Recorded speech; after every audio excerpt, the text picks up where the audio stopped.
Bangladesh super performance দেখাবে এবং সেখান থেকে ইতিহাস রচনা করবে। আসলেই সেই ইতিহাসটা কত দ্রুত আসবে সেই বিষয় নিয়ে আরেকটু বিস্তারিত আলোচনা করতে চাই। আমাদের সঙ্গে যুক্ত আছেন সাবেক ক্রিকেটার দেবব্রত পাল। দেবব্রত পাল, স্বাগত আপনাকে ক্রিকেট কার্নিভালে। আমরা নাহিয়ান বিন জসিমের প্রতিবেদনটা দেখছিলাম, তিনি বলছিলেন আসলে ইতিহাসের সাক্ষী হতে যাচ্ছে বাংলাদেশ। সুপার 8 প্রায় নিশ্চিত হয়ে গেছে। সুপার 8-এ গিয়ে বাংলাদেশের জন্য মূল চ্যালেঞ্জটা কি অপেক্ষা করছে আসলে? ডেফিনেটলি আমরা যদি বাংলাদেশ টিমের বর্তমান অবস্থান দেখি, আমরা কিন্তু আসলে আনন্দে ভেসে যাই, হ্যাঁ খুব বেদনায় কিন্তু অত্যন্ত কাতর হই, কিন্তু বাস্তবতাটা কিন্তু আমাদেরকে উপলব্ধি করতে হবে। আপনি দেখেন যে এইবার যে ওয়ার্ল্ড কাপের যে পিকচার, যে ফরম্যাটটা করা হয়েছে, যে আপনার আটটা টিম সুপার 8-এ যাচ্ছে। আপনি যদি বাংলাদেশের গ্রুপটা দেখেন, যে এর সাথে সবাই আমরা জানি যে Sri Lanka, south Africa, Netherland, Nepal. Khaled, আপনি কি একটু ভাবতে পারেন যে আমি কিন্তু সবসময় প্রত্যয়ী ছিলাম বাংলাদেশ সুপার 8-এ যাবে, বিকজ আমরা যদি শ্রীলঙ্কা, সাউথ আফ্রিকা একজনকে হারাতে পারি, নেদারল্যান্ড, নেপাল, এটা আমাদের জন্য অত্যন্ত সহজ প্রতিপক্ষ কঠিন হয়ে গিয়েছে, বিকজ আমরা লাস্ট 6 মান্থ আমরা ভালো টি-20 ক্রিকেট খেলছি না, ইউএস এর সঙ্গে সিরিজ হেরেছি। তো সবকিছু মিলেই কিন্তু আমরা একটু ব্যাকফুটে ছিলাম, বাট বিশ্বকাপে আমাদের ছেলেরা সুপার 8-এ যাবে। এই যে টুর্নামেন্টের ফরম্যাট, সেই ফরম্যাট কিন্তু বাংলাদেশকে কিন্তু আমি বলবো যে ফেভারিট হিসেবেই দেখছি। হয়তো আমাদের কিছু ক্রিকেটারদের অফ ফর্ম আমাদেরকে অত্যন্ত দুশ্চিন্তায় ফেলেছে, হ্যাঁ সেই জন্যই কিন্তু আমরা কাজটা করছি। আপনি দেখেন এই বিশ্বকাপটা কিন্তু আমাদের জন্য আরো বেশি আলোকিত হতে পারে, যেটা নাহিয়ান বলেছে।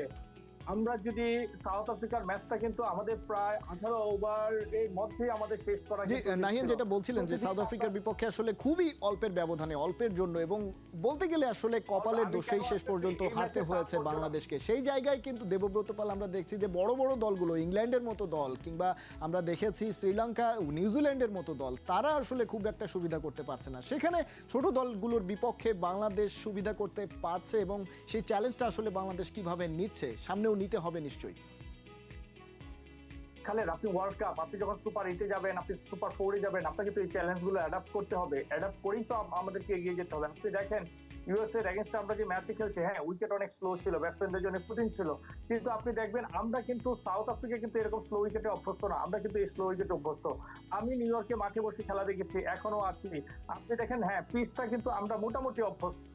আপনি দেখেন সাপোর্টার, ওই দিন গ্যালারি ভর্তি কিন্তু আমাদের সাপোর্টার ছিল। আপনি কন্ডিশনের কথা বলবেন, কন্ডিশনে কিন্তু এখানে টেম্পারেচার কিন্তু আপনার অনেক ভালো টেম্পারেচার কিন্তু এখানে। সো সবকিছু মিলেই শুধু বাতাসটা ছাড়া সবকিছু আমার কাছে মনে হয়েছে যে সাউথ আফ্রিকার এগেইনস্টে কিন্তু আমাদের পরিবেশটা কিন্তু অনেক ভালো ছিল সবকিছু মিলে। আপনি দেখেন এই ম্যাচের গুরুত্বটা আমি কেন বলছি বারবার, আমরা যদি সাউথ আফ্রিকার এগেইনস্টে ম্যাচটা জিততে পারতাম, আমরা কিন্তু সুপার 8-এ কিন্তু আমাদের গ্রুপটা অন্যরকম হতো, যেখানে থাকতো ওয়েস্ট ইন্ডিজ, ইংল্যান্ড কিংবা স্কটল্যান্ড কিংবা ইউএসএ।